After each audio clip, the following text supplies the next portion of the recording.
The road to the 2026 World Cup is officially open, and Group A is already looking like an absolute war zone. We are breaking down everything you need to know about Mexico hosting South Africa at the legendary Estadio Azteca for the tournament opener. You need to see how manager Javier Aguirre has transformed this Mexican squad into a tactical powerhouse, while South Africa and the legendary 74-year-old Hugo prepare to shock the world on the biggest stage. Whether you want the latest starting lineups for South Korea or the set-piece secrets that make Czechia such a dangerous underdog, we have the ultimate tactical guide covered. Looking for a fast-charging, ultra-responsive stylus for your iPad? Meet the 2X Fast Charge Active Stylus Pen, designed for 2018 to 2025 Apple iPads. Take your creativity and productivity to the next level. Click the link in the video description to shop now on Amazon. Security and politics are taking center stage as the Trump administration prepares to host the world. We are diving deep into the massive questions surrounding ICE presence at World Cup matches after officials briefed senators on the massive economic windfall expected for our 11 host cities. With 10 million fans flooding the country, we are tracking the ongoing concerns from officials like Senator Chris Van Hollen and the reports that FIFA leadership may be pushing for a total moratorium on raids to keep the focus strictly on the beautiful game. Panic is setting in for fans of Colombia as the legendary James Rodriguez struggles to find his form at Minnesota United. After his latest appearance in the U.S. Open Cup left supporters questioning if his best days are behind him, we are dissecting his impact on the pitch and what this means for his future on the international stage. We are weighing the blunt social media criticism against his actual stats to see if the star who once captivated the world at a previous World Cup can truly return to his peak before the summer tournament kicks off. Heartbreak in the Champions League as Liverpool striker Hugo Ekitike faces a long road to recovery after a devastating ruptured Achilles tendon. This non-contact injury is a massive blow for France, effectively ruling the 23-year-old out of the 2026 World Cup just as his season was hitting its stride. We have the latest updates on his recovery timeline and how this changes the French national team dynamic heading into the tournament.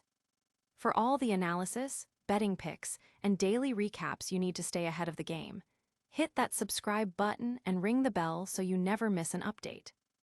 The stage is set for a historic kickoff on June 11th, as Mexico prepares to host the 2026 World Cup opener against South Africa at the legendary Estadio Azteca.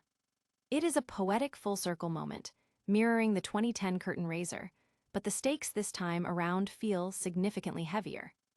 For Mexico, this is about silencing the ghosts of 7 consecutive round of 16 exits and finally capitalizing on a home turf advantage that few nations ever get to experience. Under the steady, revitalized leadership of Javier Aguirre, Mexico has developed a newfound identity, but the pressure of a nation's expectations is a beast all its own. But don't overlook the rest of Group A. We have South Korea, likely waving goodbye to the legendary Son Heung-min in his final World Cup, looking to balance elite individual star power with a shaky defensive structure. Then there is the Cinderella story of the cycle, Czechia. They clawed their way into this tournament through back-to-back penalty shootouts under 74-year-old manager Miroslav Kubek, a team that turned set pieces into a psychological weapon.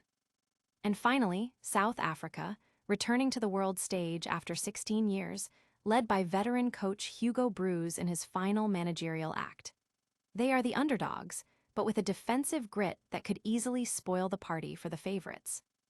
As we dive into this group, we're looking at a tactical tug-of-war between Mexico's technical flair, South Korea's explosive transition, Czechia's dead ball dominance, and the sheer desperation of a South African side ready to prove they belong. Mexico looks like the clear frontrunner to top the group, but the real fireworks will be in the battle for second place. That opening clash between South Korea and Czechia, that is the fulcrum of the group, the moment where the knockout bracket starts to take shape. Which team do you think has what it takes to survive the pressure of the Azteca? Drop a comment below with your group winner predictions, and if you found this breakdown useful, make sure to hit that subscribe button.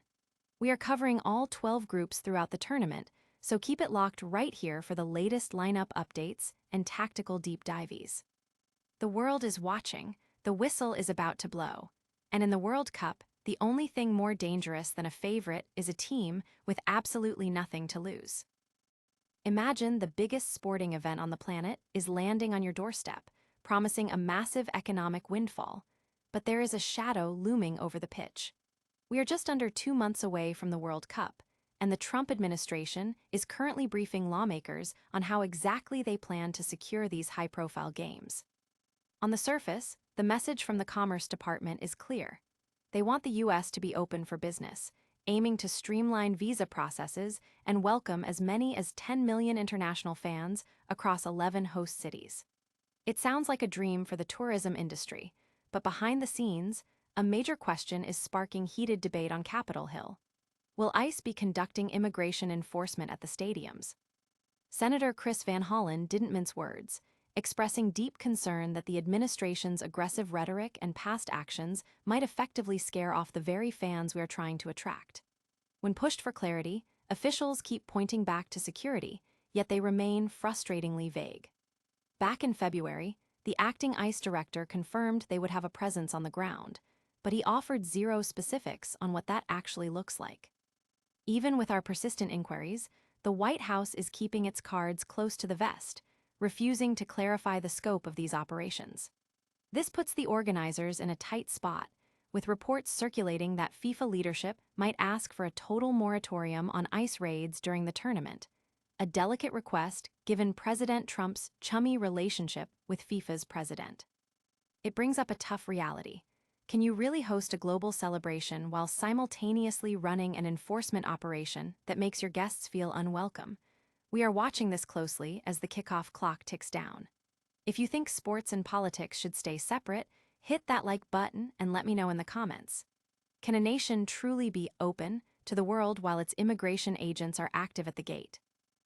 Is the golden boy of Colombian football finally running out of magic? For years, James Rodriguez has been a household name, but his latest outing for Minnesota United has fans asking a brutal question. Is his career effectively over? James just made his first start for the Loons in the U.S. Open Cup, but if you were expecting a vintage masterclass, you were likely left disappointed. Playing 66 minutes against Sacramento Republic, he was deployed as a false nine, yet he looked like a player searching for a rhythm that simply wasn't there. Sure, he posted an 84% pass accuracy, which sounds fine on paper, but numbers don't capture the eye test. On the pitch, he lacked that signature spark, and his inability to truly influence the game has ignited a firestorm of criticism across social media.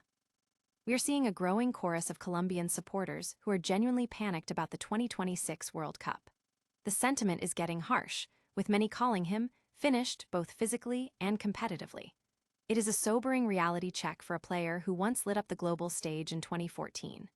One viral take really hit the nail on the head. Getting minutes is one thing, but if he cannot cover the pitch, the James we all remember from the Brazil World Cup is effectively gone. Now the pressure shifts to the MLS clash against the Portland Timbers. Can he prove the doubters wrong, or are we witnessing the twilight of a legend? Let me know your take in the comments. Does James still have a place in the national team, or is it time for a new generation to step up? If you enjoyed this breakdown, hit that subscribe button and stay tuned, because in football, the narrative can change in a single heartbeat. Heartbreak in the Champions League. Just as his star was beginning to shine on the world stage, Hugo Ekitike's dream of representing France at the 2026 World Cup has been cruelly cut short. The 23-year-old Liverpool forward suffered a devastating ruptured Achilles tendon during a high-stakes quarter-final clash against Barcelona on Tuesday, leaving fans and teammates alike in shock. It was one of those nightmare moments for any athlete, a non-contact injury in the first half that saw him stretchered off the pitch, making way for Mohamed Salah. While we are still waiting for the final word from Wednesday's scans, the writing is unfortunately on the wall. Liverpool manager Arne Slot admitted post-match that it just doesn't look good, and with a projected recovery timeline of 9 to 12 months, Ekitike is almost certainly sidelined for the upcoming tournament. This is a massive blow for the French national squad. Ekitike had been hitting his stride, racking up an impressive 17 goals in his debut season for the Reds, and proving his worth in recent friendlies against powerhouses like Brazil and Colombia. Watching a talent this explosive get sidelined at their peak is a sobering reminder of how fragile a professional career can be. We're wishing Hugo a smooth and steady recovery, but we want to hear from you. How much do you think his absence will impact France's campaign this summer? Drop your thoughts in the comments below, and don't forget to subscribe for more updates on the biggest stories in football. Sometimes, the toughest challenges aren't the ones you face on the field, but the ones you have to overcome while watching from the sidelines.